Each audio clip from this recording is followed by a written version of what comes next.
Hello, gentle ladies and gentlemen, my name is Ari, and boy have I got an incredible mod for you. This is called DayZ, and it is a mod for ARMA II. Now, what do you have to actually use this mod? Well, you need ARMA II and ARMA II Operation Arrowhead. They can be both bought on Steam under the combined operations, but what is DayZ? Well, DayZ is probably one of the most realistic zombie survival games I have ever played. And here's why. I mean, we've all played your traditional zombie survival games like Resident Evil, Left 4 Dead, and Dead Rising. However, this game, to me, just blows them all out of the water because it is so very realistic. And I'm going to go through exactly why that is. So first of all, look around me. What do you see? You see the night sky. And what's this weird pole you see in front of me? Well, this is actually a flare, and it gives me a bit of light, so it allows me to see what's going on around me. Now, why do you think I need a flare, and why is it nighttime? Well, this game has an actual day-night cycle depending on where you are and when you're playing. For some weird reason, I'm playing on a Europe server and it is daylight outside, yet it is dark in here. So maybe someone's done an old switcheroo, but they have an actual cycle. And when you have that cycle, and when you're caught in the middle of nowhere like I am, you have no source of light. So the only thing you can use is a flare. And as you can see, it doesn't give you a great amount of visibility either. So you've got to really be on your toes.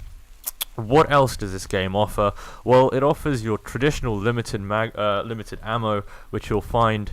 my flare just went out.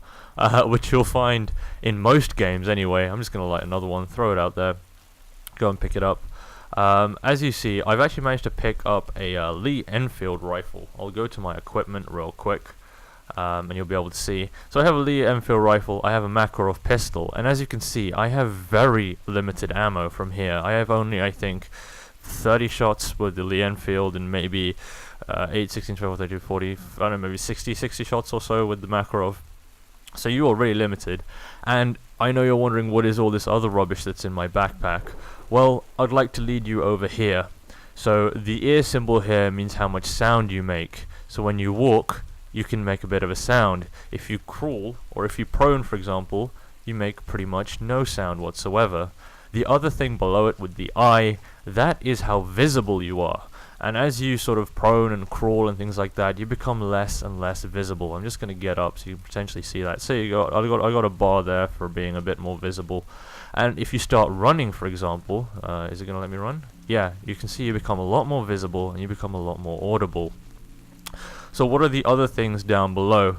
Well, I'm not really sure about the face mask, but I assume that's potentially health, how badly you're damaged.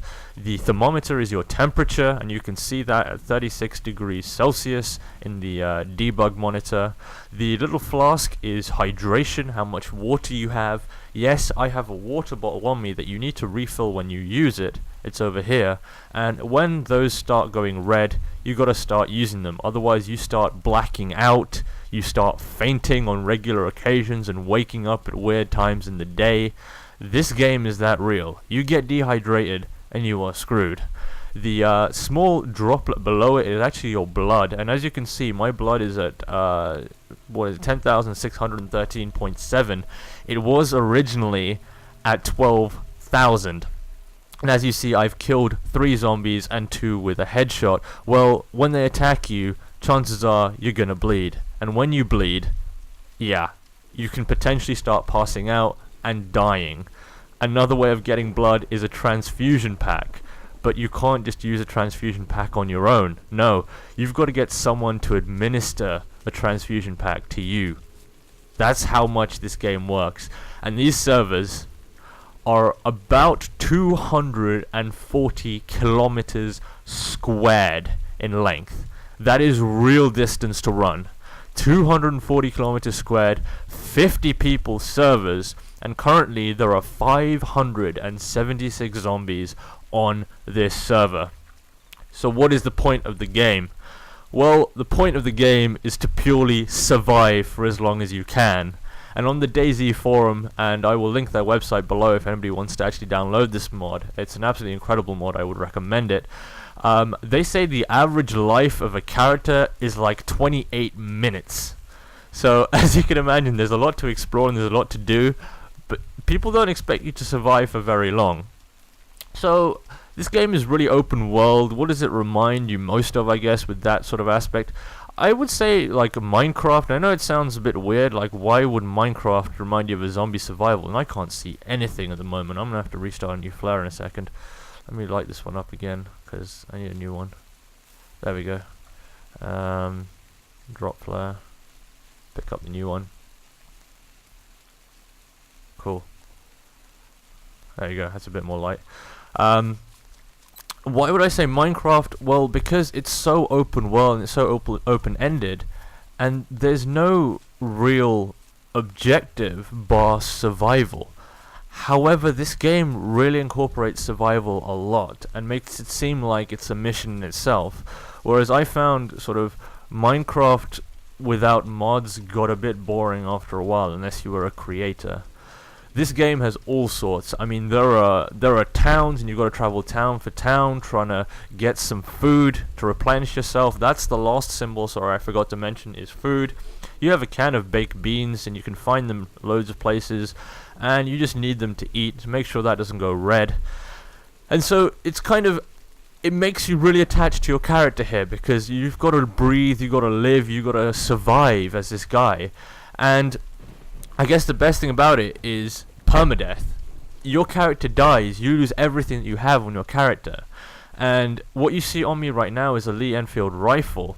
And the weird thing about the Lee Enfield rifle is that I happen to scavenge it from a building. And you've got to be like real lucky to get those kinds of drops. I mean, that was like the third building I went into had it. And I was like, whoa. Like, that's like insane how I was able to get hold of it so quickly in the game. But these sort of things are rare occasions. When you come across ammo, when you come across food, when you come across a lake or something like that, you definitely want to take as much advantage as possible of it. And you really want to stock up as much as you can and just be prepared for what is going to happen. Now, as you can see, I can't aim down sight with my Lee Enfield because it requires two hands, I think, but I can with the Makarov. So I think when at nighttime, you even have to take that into account. Like, if you're holding a two-handed weapon, you have light, but you can't shoot it at all. Anyway, guys, I think that's all I wanted to say about DayZ. It is looking incredible, and this game is still in pre-alpha at the moment. Like, it looks incredible, it looks great, it looks wonderful, but it's not even a finished product yet. And I can't wait for the finished product to come out. If you guys want to see more of me playing DayZ, I would actually really look forward to doing a sort of mini-series of this at some point. But I will be following this up. I own this game now, so it's going to be a lot of fun. There's a lot of walking involved, a lot of crawling, a lot of trawling. But, God, it is probably the most realistic zombie survival game. And I've got to say, one of the most fun ones I've played recently. I know Left 4 Dead is fun, and I know Dead Rising is fun to chop people up, but I never thought I'd had so much fun like running around and trying to pick things up. Anyway, guys, I hope you've enjoyed this. Take care of yourselves. And this is Ari, over and out.